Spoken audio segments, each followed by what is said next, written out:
All right. Sort of Sports Podcast, episode 58 now.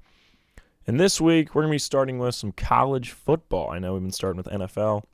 Haven't had a ton to say about college football yet, but I think today I have a lot to say about college football because I think I watched the greatest game of all time this weekend. Now, I know you're all laughing because I think most of you know I'm referring to, of course, the game played between the Colorado Buffaloes and the Colorado State Rams.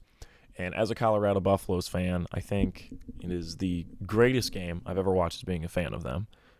And, I've been a fan of them since last, I think, was it January that Dion announced he was going there? So, whenever that was.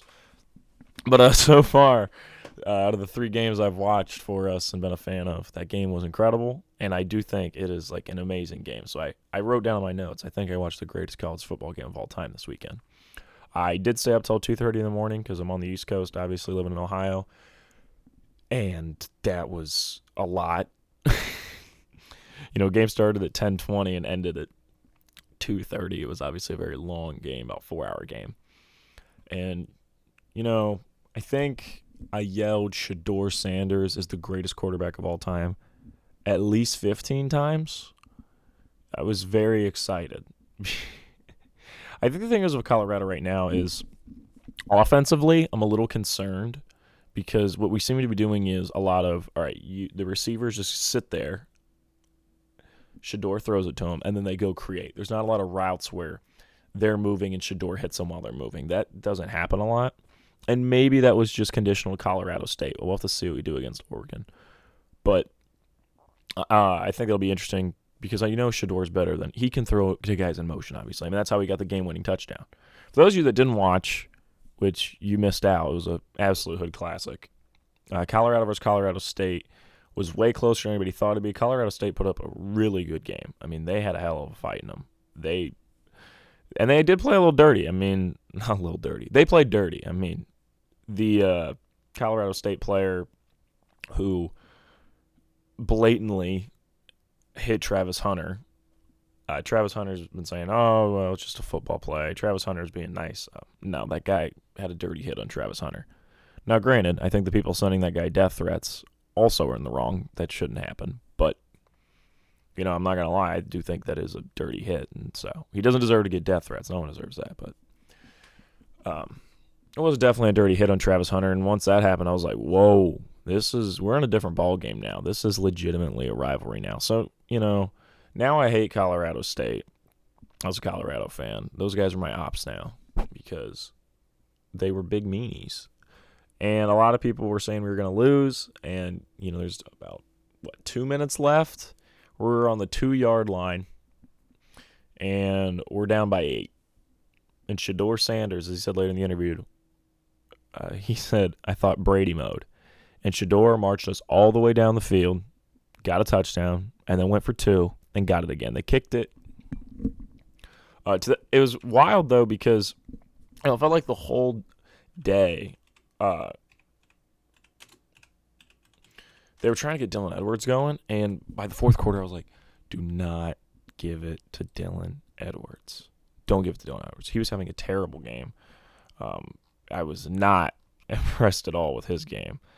Obviously, I know he's a quality running back. He's had some good games in the past, but Dylan Edwards was not playing well at all. So that was concerning. I remember I literally yelled at the TV because they ran a play action. And I screamed, no! And then, Shedeur still had it. And I was like, oh, thank the Lord. Oh, my gosh. It was very concerning. Anybody who watched it would know. It was bad. They kicked it to the same tight end twice for the touchdown and then for the 2-point conversion. It was Michael Harrison. And that was crazy. I was really concerned we weren't going to get that 2-point conversion, and that's when I started yelling Shedeur Sanders is the greatest quarterback of all time because he is now. He's awesome. I remember on this podcast I said about a year ago that I was going to be a big Arch Manning guy. I think I'm kind of done with that because I really like the Colorado team, and Shedeur's kind of my guy. I think if Shedeur goes to the NFL, I'm really going to support him. When he goes to the NFL, there's not an if. He's going to be. He looks great. Anybody who's dissing Colorado because they're like, oh, I'm playing real teams. I think Shedeur is going to show out against Oregon. I think it's what we should talk about now. Other than the thing is now is Travis Hunter, who's obviously our best weapon and our best corner, is out now for a few weeks, and that really hurts because defensively he is the best defensive player we have. We don't have the best pass rush, nor do we have the best secondary. He's really our only. I think that's what Deion's going to have to go recruit is secondary, pass rush, and O-line. Like receivers, running back, quarterback, we're good. Like all the sexy positions we have, because to me the sexy positions are corners, safeties, receivers, running backs, and QBs. So all the line guys are what we need to recruit. And we do need some more corners. I will say, I guess the corner and safety are the only sexy positions we don't have completely figured out. But Travis Hunter being out is really going to hurt us on both sides of the football. That's a problem when you get a guy who's good on both sides of the ball. When you lose him, it hurts you on both sides. So Shedeur's really going to have to show out against Oregon. And I do think we can come away with a win here. I think if we beat Oregon, we're definitely beating USC because I honestly think Oregon might be better than USC, even though they're ranked 10th and USC's ranked 5th. But, if we beat Oregon and USC, we shouldn't lose another game all year and we should go to the playoffs. If we lose to Oregon and USC, we'll end the year 7 wins, which is really good considering we had 1 win last year. Right now we're ranked 19th. We were ranked 18th. We went down a spot, which makes sense. I mean, we almost lost to an unranked team in overtime, so I get it. But yeah, it was an incredible game. Anybody who watched it, even if you're not a Colorado fan, it was incredibly exciting. As a Colorado fan, I was so hyped. It was awesome. But right now for Heisman, I think honestly Michael Penix's got to be the leader. I would put Shedeur 2. Shedeur's been putting up some crazy numbers, and Shedeur just had a Heisman moment where you're down by 8 and you're on the 2-yard line and he marches you all the way down the field, and then they go to OT and he wins you the game there too. I mean, Dylan Edwards wasn't doing hardly anything for the Colorado Buffaloes this weekend, so Shedeur really had to be the man offensively, and he was spreading the wealth. Obviously, like I said, Harrison caught not two touchdowns. He caught the touchdown, the 2-point conversion, but no one's coming out of that game talking about him. They're talking about Shedeur because Shedeur really balled out. And I think Penix does have to be a leader. Penix is putting up some crazy numbers. Penix, Washington's ranked 8th right now. Is there a world where Washington moves up into the playoff? Potentially. I think right now we're in a really fun year for college football where your big-name players are starting to fall off and new big-name players are showing up. It's kind of like how Alabama over the last few years is getting worse and worse. And I've been talking about that Georgia is kind of like the new big program. I think this year is confirming that. Like Georgia is the new main program, and Alabama's starting to fall off. And, if we're looking at other conferences, is Michigan now the main Big Ten one? I think that'll be interesting. If Michigan beats Ohio State for the 3rd year in a row this year, well, is Michigan the premier Big Ten school then? Is Ohio State second now? I think that's an interesting conversation to have. USC obviously is seen as a powerhouse right now. They haven't been in previous years. Colorado's one of those teams that's really never been a powerhouse, and now maybe we're going to be seen as one of the top teams. Penn State's having a really good year. Florida State's having a great year. It's been a while since Florida State was good. And then Texas. Texas hasn't started 3-0 in a long time. It was something crazy. Let me see if I can look this up. If I just type in last time Texas started 3-0. 2012. So over 10 years. So I think it's interesting that there's Clemson, Alabama, Oklahoma, the years of that seem to be fading away. Right now Alabama's 13th. I don't even know if Clemson's ranked. Yeah, they're not. So I think new kingdoms are starting to rise as old empires fall. And I like that. I think, man, that'd be a really good college football commercial. I should have sold that idea. I think we're moving into a really good place with college football where for the next year or two, it's going to be pretty wild and there's going to be a lot of competitiveness because no one's uber dominant. And then probably it'll fall back into, you have your main 4 teams for a little bit, and that'll be a little boring, and then it'll cycle back through this, and that'll be cool. Or maybe with a chance, there's a chance that it turns out like college basketball, which is because of NIL deals, there seems that the talent is more spread. I'm like, I'm not going to be the seventh man on Duke. I'd rather just lead my own team in South Carolina. I'll go there and be the best guy there. And I'll make good NIL money because I'll be the best player there. And guys are doing that now. And so maybe that's how college football is going to go. Because you look at the NCAA tournament the last couple of years, it's been crazy competitive ever since they did the NILs. Because there's less powerhouses. And so maybe college football is going to be similar. Like, yeah, you got your mainstay programs, but it's not like for sure guaranteed they're always going to be there. Maybe Georgia's your only mainstay. Like, that's always in the playoff, it feels like. Or maybe there's no one. I don't know, but I'd really enjoy that. So hopefully there's a chance that's what's going on here for college football. All right, what else did I have I wanted to talk about? But like I said, Penix right now has got to be the Heisman leader. He's been putting up crazy numbers. Washington's playing really well. And so I'd say it's, the conversation, if, you're picking the four candidates that sit there on Heisman night, it's probably like Penix, Shedeur, Williams, and I guess would you put Marvin Harrison Jr. in there? Marvin Harrison Jr. has been incredible for Ohio State. I think the only way he gets a Heisman, though, is if they make the playoffs. They have to make the playoffs. So that will be interesting. Whereas Penix, I think there's a world where Washington misses out in the playoffs and he still wins Heisman. Caleb Williams, he has to go to the playoffs for them to win Heisman. And then Shedeur, I think they got to be at least top. Like, they have to have at least 8 to 9 wins. If Colorado goes undefeated and makes the playoff, Shedeur, I feel like, is a lock for Heisman. But I don't think Shedeur is getting it over Penix if Colorado doesn't have a better record. So. Oh, yeah. Okay, so this weekend we got some great games because 3:30 on Saturday we're going to have Oregon, Colorado. Really excited for that.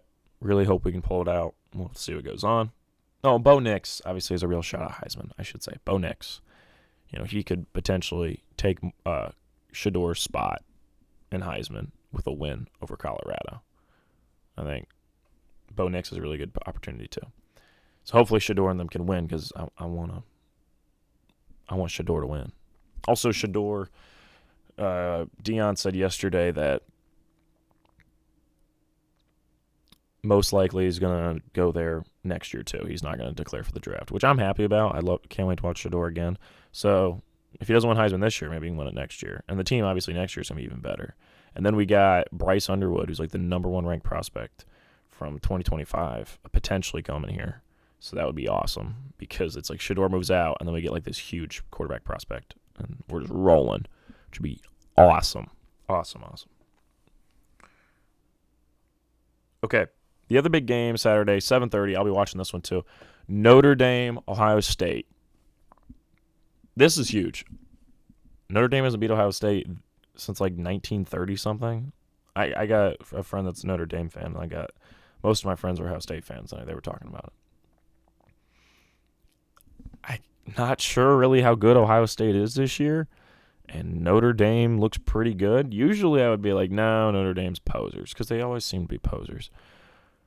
This year I feel a little different. I'm like, there does seem like there's a chance Notre Dame wins. I don't really want to pick a team to win. I'm just saying it's going to be a good game, and I'm very intrigued by it. Because if Ohio State loses to Notre Dame, you would have to assume they're going to lose to Michigan too. And that would be, I think, pretty catastrophic for Ryan Day. There's already a good amount of fans that are pretty against him. And a 2-loss season, and your third, with one of those being your third straight loss to Michigan, I think there's a decent opportunity Ohio State moves him out. Is that the right move? I'm not sure. Part of me is like, well, look at Michigan and Jim Harbaugh. They held on to him for years, even though he was struggling against Ohio State. And now he's finally got the program in the right place. But not everybody's Jim Harbaugh. So I think Notre Dame, Ohio State is a really interesting game for both teams. I think less interesting for Notre Dame. For Ohio State, it's got a lot on it. A lot riding on it. Okay, that's really all I have to say about the college football. So we're going to move over to the NFL. Also, when it comes to the title of this episode, there's really like two main topics. So I think I'm going to call it I watched the greatest college football game of all time, and it's going to be Shedeur. But what I thought about calling it is just one of my sad titles, which is I'm upset because Nick Chubb isn't coming back this season, and that's very upsetting. My favorite running back in the NFL, the best running back in the NFL for my money. I mean, statistically, you might be like, oh, Eckler, oh, and Taylor's healthy. I mean, I'm a big Jonathan Taylor guy, but Nick Chubb is the most pure running back in the NFL. You give him the football, he will cook. He always goes for the extra yard. I love Nick Chubb. I think he's the best running back in the NFL. And it's incredibly upsetting to see him go down on Monday Night Football. You know, I saw everybody, I feel like, has seen that thing now at this point. This week's Monday Night Football game, Chubb got hurt. Week before that, Rodgers got hurt. And then the last Monday Night Football game of last year, Damar Hamlin got hurt. So, really weird energy on Monday Night Football. I'm really worried because Baker plays this week on Monday Night Football, so hopefully everything turns out all right for him. I don't want to push any curse Baker's way. But I was incredibly upset about Nick Chubb. If there's anybody on the Browns you want to see injured, I think he'd be dead last on the list, honestly. Everything you hear about him is that he's a great guy, quiet guy, and it's incredibly upsetting. I mean, he overcame that injury at Georgia to go on to a great NFL career. And I just hope he can come back and be the same. I know it's really hard to say. He's going to have to do multiple knee surgeries apparently. So just him coming back and playing would be great. And I'm a little worried, he might not be the same, which is really upsetting. And I'm not just saying this because I drafted him second round in my fantasy league. I'm saying this because I do really like Nick Chubb, and it's really upsetting because I think it's hard to see a guy that quality, and he seems like a really good dude, go down, and it really, really upset me. I think I'm not even a Browns fan, but that entire Monday Night Football game was just kind of nauseous. I was like, I don't want to watch this anymore. Because I was just kind of upset seeing him go down. So, yeah, I hope the surgeries go well. I hope Chubb does better. And he just seems like one of those guys who really loves playing football. And so, it's hard to watch that. And then, so I hope Chubb gets better.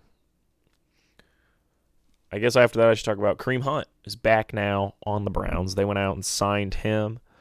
I did think Jerome Ford didn't look terrible in the second half. I mean, it's last week, their first week of the season, I was like, Jerome Ford is not that good. Why are they trying to make him the new Kareem Hunt? Well, then last week against the Steelers, after Chubb went out, he had some extra fire in him. He looked pretty good. So I'm not exactly sure what they're going to do. They said Jerome is still their lead back, even though they got Kareem.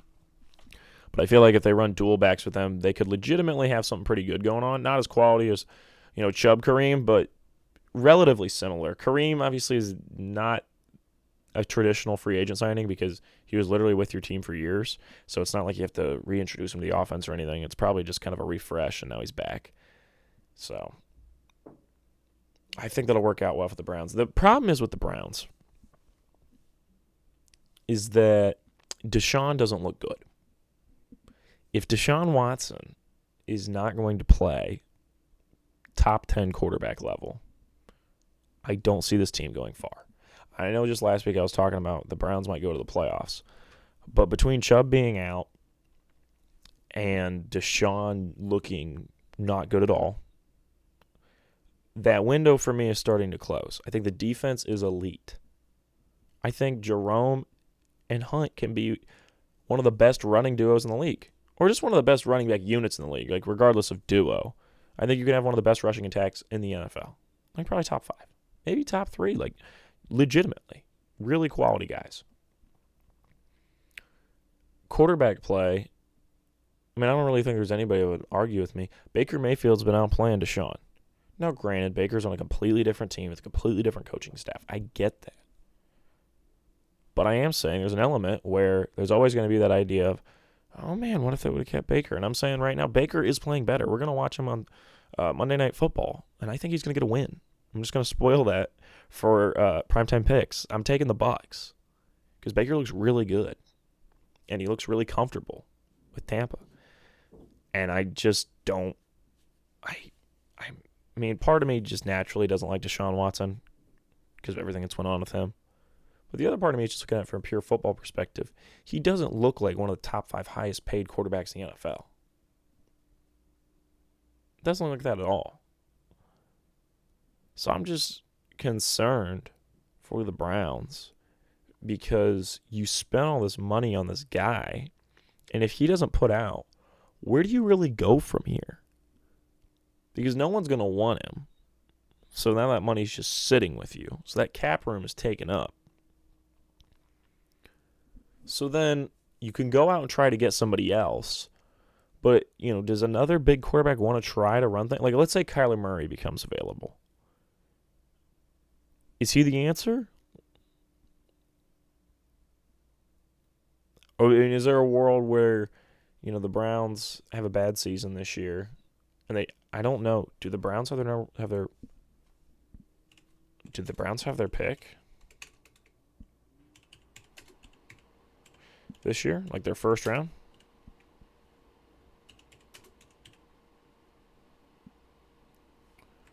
What picks do the Browns have this year?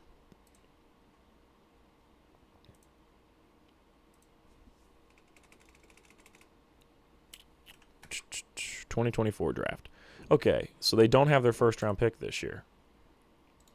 So is there a world where if things really go wrong this season, do you trade? I mean, I don't really know what assets you have really to trade to get a first round pick. Just future picks, I guess. And then you get like Drake May or Penix or Williams. Well, there's no way you're going to win. Williams, you have to trade for the number 1 pick. But like Drake May or Penix, I think those guys would be in the draft. Is that the world the Browns are looking at? If things go like, I just don't know what the plan is. Like, I'm assuming what would happen if the Browns don't make the playoffs is they fire Stefanski and they try to move on from Deshaun. That would be the move. What I'm a little worried about with the Browns is that defense is elite. The rushing attack's going to be really good. And Deshaun's not impressing. And if Deshaun doesn't improve, I think they're going to be a team that is like 3rd or 4th. I would say 4th in the AFC North, but the Steelers look really bad offensively. So let's say they come 3rd in the AFC North. The Ravens and the Bengals both have a better record. And you have a similar record to last year, which was 7-10 last year, right? Then what do you do? Because you're not bad enough really to justify blowing it up. But how are you going to improve? I think they're kind of in a mess. And I'd like to see the Browns do well. I live very close to them now. I go to their games. I watch them every Sunday. I want them to do well. But it's on Deshaun. If Deshaun Watson doesn't start playing like a top 10, I'm not asking for top 5. I'm just saying a top 10 level quarterback, maybe even top 12, right? Within the next 5 to 10 weeks, what are they doing? So I hope that works out for them. But right now I'm just very concerned. Because you watch him, he does not look like an overly quality quarterback. He doesn't. Talking about a guy who doesn't look good either is Kenny Pickett. Steelers go out, draft him a little high, but everybody gets it. He's a Pitt. He's from Pitt. Steelers like take guys from Pitt, whatever. I get that you're the Steelers, and being bad is not a thing. But you might be with Kenny Pickett. I was a pretty big Pickett believer, and I'm starting to come off of it because he just does not look good. Now, granted, we're 2 weeks in. I mean, Deshaun Watson could completely turn his season around in the next 5 weeks and, be putting up great numbers, and the Browns could be killing it. They could be killing it. They could be 6-1. And that's the same thing with Kenny Pickett. But I'm just saying, based off what I've seen with the eye test, that's the most important thing to me. Like, if you're watching them and you're like, what are they doing? Pickett's supposed to be the future of this franchise. And he does not look good at all. So I'm just concerned for Tomlin and them because I'm like, you honestly looked a little better with Mitch Trubisky at QB. Maybe it's sophomore jitters, but we will see. Because that was the thing last year. It's, it's a rookie year. Okay, this is sophomore year. Oh, sorry, I had to yawn. This is sophomore year now. So when do we start getting worried about Pickett? I think that's something to talk about. All right, let's talk about another quarterback that's young. Bryce Young and my Panthers. We played on Monday Night Football. Good for us. We didn't get the injury curse. I would say that's a good thing, but I'm actually so upset over Chubb being hurt that I don't even want to mention the injury curse again. But Bryce Young and the Panthers played, and everyone in the NFC South is 2-0, which I think over time, most of those teams are going to look back and we're going to go, oh, well, the Falcons played some bad teams at 2-0. So did the Saints. The Bucs are really the only legit team. Could start to look like the Bucs are going to be the best team in this division. The Panthers are the only one that's 0-2. Little concerning. I don't think Bryce looks bad, though. I did see a really interesting post that was, a play for the Panthers that was Bryce Young. It's like, who do you want him to throw to? And just all his receivers are covered completely. And kudos to him. He doesn't force it. So I like Bryce Young. I think the biggest thing about him is his poise. Like, he doesn't seem rattled really ever, even when he's not doing that well. He's just like, okay, I'm going to lock in. And I really like that about him. I do think we made the right pick. I had a friend make a point to me where he was like, would you take Justin Fields over Bryce Young? And I said, yeah, of course. I'm a pretty big Justin Fields guy. Then the first 2 weeks of the NFL season happened, and I have to admit I was wrong. I would rather take Bryce Young over Fields. Fields looks terrible. And I know he said it's coaching, and I know their DC just resigned. But gosh, Fields does not look good. The Bears don't look good. It was funny. I saw a tweet. Somebody's like, I think everybody needs to be reminded of the fact that the Bears did have the number 1 pick last year for a reason. Like, they were the worst team in the NFL. I think the Bears might have another year that they have a top 5, top 10 pick. They're probably going to be at the bottom of that division because you're not going to compete with the Lions. You're not going to compete with the Packers. I don't even think you can compete with the Vikings either. Your offense is in shambles. Your defense is terrible. I mean, Fields looks like he doesn't know how to throw a football. And he said in a locker room, he said in a press conference, he was like, a lot of my play comes down to coaching. And that just really unimpressed me. I was like, okay, I'm a pretty big Fields guy. But I'm starting to come off of you because you're blaming the coaches. I mean, I get maybe you are having some legitimate problems coaching. You feel like this is your way to call them out. But in the same sense, that's just unprofessional. You being like, no, screw the coaches. It just rubs me the wrong way. So I wasn't overly impressed with Fields. And saying that about the coaches. So that's why I'd say right now, if I build in the Panthers and you say Fields or Bryce Young, I'm taking Bryce Young even though I'm taller than him. I did see the Panthers release that they can't do a QB sneak with Bryce Young because he's too small. Why would you release that? Why would you tell people that? That's A, okay, so now every D-line knows we're not doing a QB sneak. B, that's just embarrassing. Why would you be like, oh, yeah, Bryce Young's too small. We can't do a QB sneak with him. Why would you say that? Like, why? Why would you tell people? It's just, you just want us to look dumb. Yeah, so I didn't like that. C.J. Stroud's been playing well, even though I'm a C.J. Stroud hater. I have to say, he's got a lot of yards on the year. We'll have to see if it translates to winning football. But, sorry, I'm randomly having to yawn a lot. That's why I'm like leaning away from the mic and getting quiet for a moment, because I'm yawning quietly. I do really like D'Amico Ryans. Anybody who comes from the Niners coaching staff, I'm going to be a fan of. And I think D'Amico Ryans is an incredibly quality defensive coordinator, and I think he'll be a really good coach there for the Texans. So maybe he can fix up the mess that is C.J. Stroud, because I don't think he's that good. But maybe D'Amico can fix it up. As far as Panthers go, I do think we can get it back on track. I think we could still have a decent record on the year. I'm starting to believe the Bucs are going to win the division, though, and we're not going to make the playoffs. But I would like to see us get some quality wins for Bryce's rookie year.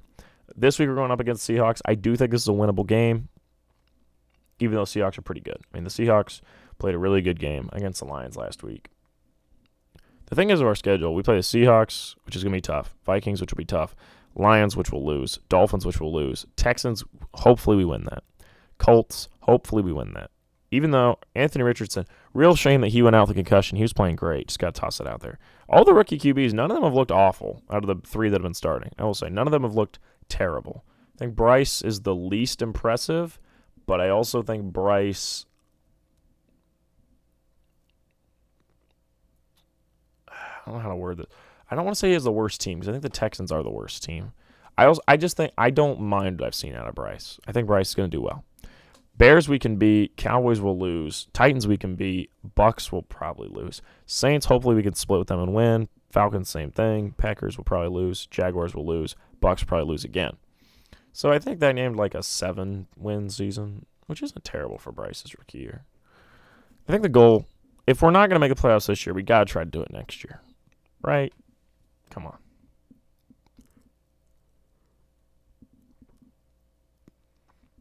Let's talk about how the Patriots got screwed on Sunday Night Football. That was a first down. Anybody who watched the game knows it was on fourth down. They went for it. I think it was Mac Jones was falling over. Who was it? I don't think it was Mac. Somebody was about to get a first down. They throw it behind them to an O-lineman. Credit to the O-lineman. He jumps up, catches the ball, barrels under the defenders, tries to get a first down. He was across, and they said he wasn't across. It was a terrible call. Incredibly unimpressed, and that was how Sunday Night Football ended, was with a terrible call. So I was really, I don't want to come on here and just be like, oh, the NFL refs are terrible, but that was absolutely awful. Patriots got hosed. Baker's 2-0, and he's on Monday Night Football. I wrote that down. I think it's going to be really exciting to watch Baker on Monday Night Football this week. I'm going to be rooting my ass off for him. I love Baker. Hopefully he gets a big win. If anybody's going to win the division that's not the Panthers, I want it to be the Bucks. I don't care for it to be the Saints or Falcons. So all I want from Bijan is him to get great stats and the Falcons to lose. So, go Bucks and go Baker because I want to see Baker do well. And hopefully my Panthers can be second in the division. That's my goal. So the Bucks are playing the Eagles. And I do want to talk about the Eagles. The Eagles might not be the same as last year. They don't look the same. And not much has changed. I mean, they drafted Jalen Carter, which is an addition, not a subtraction. I'm a little confused. I mean, yeah, they're 2-0, right? It hasn't translated to losses. But if you look at what they've been doing so far, I mean, they almost lost to the Vikings. It was a close game. And the week before that, they almost lost to the Patriots. Maybe they're like the Bengals, where it's just taking them a bit to get going. But they could lose the Bucks this week on Monday Night Football. I wholeheartedly believe that. So I'm just a little concerned for the Eagles because I'm like, you are kind of supposed to run the NFC. It's supposed to be you and the Niners, and the Lions might creep in. That's how it's supposed to be. And you're starting to make it appear like, yeah, the Niners can have it because the Niners look great, and you don't. So I think if I'm an Eagles fan, or I'm really anybody watching NFL, to me, I trust the Lions more than the Eagles, even though the Lions are 1-1. They played a great game against the Seahawks. We're going to talk about that in a minute because that was game of the week. But, yeah, I think the Eagles, something's wrong, and I don't know what it is. Maybe it's just they had a really hot year last year. But they do not look as good as they did last year. They just don't. I think if they play the Cowboys this year, they're going to get smacked. What's so weird about the Cowboys, I don't really think that offense is that quality, but that defense is so good, it kind of doesn't matter. Also, is Micah Parsons the best defensive player in the NFL? It feels weird because I want to say it's Garrett, but I think Micah's making a real argument. Our Giants had an epic comeback over the Cardinals. Always happy to see a Danny Dimes win. I do think they're going to get smacked on Thursday Night Football by the Niners, though, because Saquon's out. And, we're living in the Brock Purdy MVP narrative on this podcast. So I'm not saying he's going to win it. I just think if Brock Purdy gets an MVP vote, that is my goal. He needs to get at least a vote. So I got to see him win on Thursday Night Football. And then hopefully AR5 is okay is what I wrote down because Anthony Richardson was balling out. And I want to see him be healthy. All right, game of the week. I'm going to go Seahawks-Lions. There was a decent amount of options here. It's weird. All the primetime games were not that exciting. Like, realistically. So what? Thursday night football was not. Giants. Uh, Giants. Giants. Why am I talking like? Gosh, last week Thursday night football. Vikings Eagles was not uber exciting. And then Sunday night football, Dolphins Patriots really wasn't that good of a game. And then that last call really ruins it. And then Panthers Saints came down to a field goal, I think, if I remember correctly. Yeah. So, and then Steelers Browns was like two teams trying to decide who can have a worse OC. I mean, I think Canada might win, but gosh, those two terrible OCs going at it. I mean, I know, and I say OC, and actually Stefanski calls you offensive plays for the Browns. I don't think the solution is getting rid of Stefanski, but I will say the play calling's questionable. So Falcons-Packers was a close game, with the Falcons winning. Bills-Raiders, the Bills just smacked them.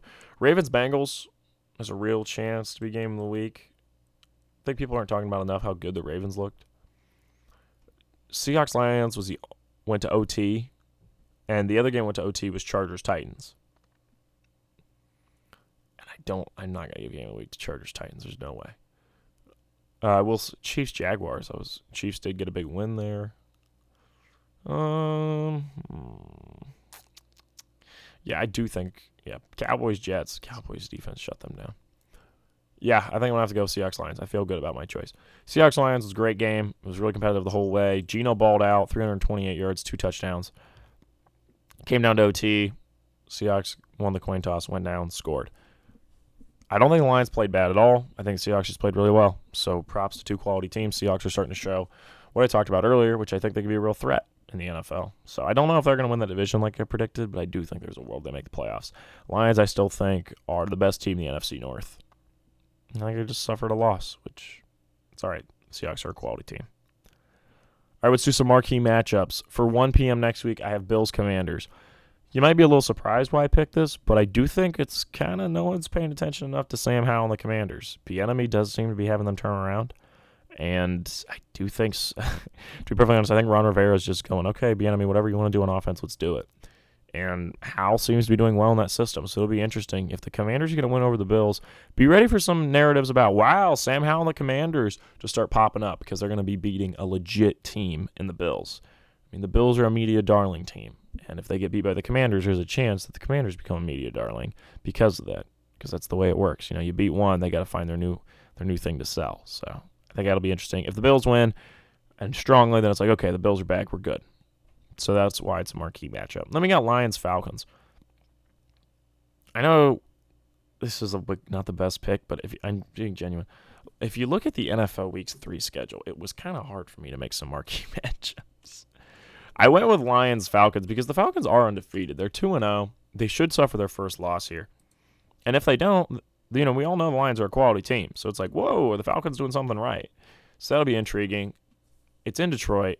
I hope the Lions win, and I just like watching the Lions team. I think the Lions are one of the most fun teams to watch in the NFL. They got great coaching. They've got ballsy coaching. I said to my parents the other day, with all the fourth downs he goes for, we should call him Dan Gamble. I think Dan Gamble should catch on. Dan Gamble is a fun nickname. But really the 1 p.m. games, it's Ravens-Colts, Titans-Browns, Lions-Falcons, Saints-Packers, Jaguars-Texans, Dolphins-Broncos, Chargers-Vikings, Patriots-Jets, Bills-Commanders, Seahawks-Panthers, Cowboys-Cardinals, Chiefs-Bears. No, sorry, my bad. Panthers, Cowboys, and Chiefs, all those games are 4 o'clock. So, yeah, it was Bills-Commanders, Patriots-Jets, Vikings-Chargers, Broncos-Dolphins, Jaguars-Texans, Packers-Saints, Lions-Falcons, Titans-Browns, and Ravens-Colts. See, I think really the best option here, like I said, is the Commanders-Bills and the Lions-Falcons. So the 4 o'clock marquee matchup, Chiefs-Bears, if it was at the beginning of the year, I'd been like, yeah, it's the best game that week. And now that I've seen the Bears look awful, I'm definitely going to take the Chiefs in that one. So like, that's not even a chance. Cowboys-Cardinals, I think the Cardinals are going to get smacked, so I'm not going to go with them. So I guess really my only option is Panthers-Seahawks. kind of by default. I think the Panthers can at least put up a fight against a good Seahawks team. Is there a world where Bryce Young gets the first win of his career here? Maybe, but the Seahawks are really good, so we're going to have to magically play super well.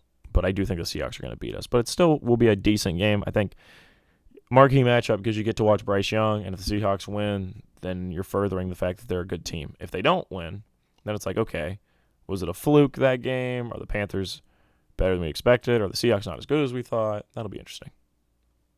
So I think that'll be the 4 o'clock marquee matchup. But there's not a lot on 4 o'clock this week. All right, primetime picks. Thursday Night Football, Giants-Niners. Definitely going to take the Niners here. I think Brock's going to play out. Yeah, he's going to play out that game. No, Brock's going to really show out that game and have a great game, so I can't wait to see that. Sunday Night Football, Steelers-Raiders. Definitely going to take the Raiders here. The Raiders aren't great, but the Steelers don't look good at all. So I'm definitely going to take the Raiders to win here. But you never know. If Tomlin's always got a trick up his sleeve, there's a chance he wins. I think the last time this team played was the... Right? I think it was...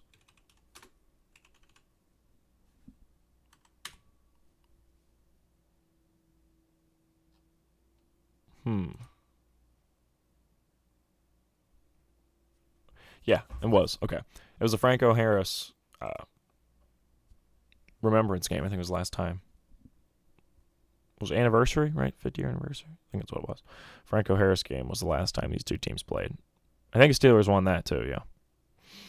Monday Night Football, another doubleheader here. They've really been enjoying doing that. The 7 o'clock game is Bucs-Eagles. Like I said before, I'm taking the Bucs here. I think the Bucs look good. Bengals-Rams. This one's tough. I do think the Rams have played better, but I think the Bengals got to get on track at some point. Super Bowl 56 rematch. I took the Bengals to win it there, and I was wrong. Hopefully I'm right this time. Bengals over Rams. The Bengals got to get right. So, yeah, if you're watching college football this weekend, I would highly recommend tuning into Colorado-Oregon. I think it's going to be a battle of 2 Heisman candidates, and probably the winner is going to kick the other one out really of the conversation, I think. I mean, there'll still be a conversation for Shedeur if we lose. There'll still be a conversation for Bo Nix if they lose. But I do think the winner is going to make more of a statement, so that'll be intriguing. And then, like I said, Ohio State, Notre Dame, you got a potential to see an Ohio State program get beaten. I think, let me look up last time Notre Dame beat Ohio State because it has been a long time.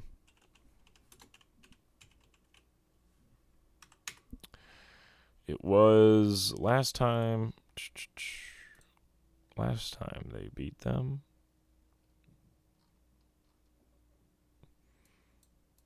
1936. According to Sports Illustrated, the game was billed as the game of the century at the time. Notre Dame was down 13-0.5, but rallied to finish with an 18-13 victory. I wonder if Rudy played in that. I hope someone laughed at my joke. So yeah, that'll be a huge game, Ohio State, Notre Dame. But those are really the 2 big games. I'm trying to think if there's any other big games. I don't think anyone's going to care to tune into Rutgers, Michigan. Anything else interesting? Iowa, Penn State, maybe, but I think Penn State should take care of business there. Yeah, there's really not a lot there. Yeah. And not a lot of super interesting games. I mean, obviously, right now at this point, there's always like that one ranked team that gets upset. Like, maybe like 17 UNC loses to Pittsburgh. But yeah, we'll see. Yeah, those really are the 2 best games. Those Colorado, Oregon, and Ohio State, Notre Dame. So I would really encourage everybody to tune in and see my boy Shedeur. And so, yeah, I think that's it for today's episode. I'll talk to you all next week. And hopefully my Panthers get the first win of their season. But I do think the Seahawks are pretty good. So it'll be a tough game. So, all right. I'll see you all in the next one. Go Buffaloes. And go Shedeur. Heisman candidate.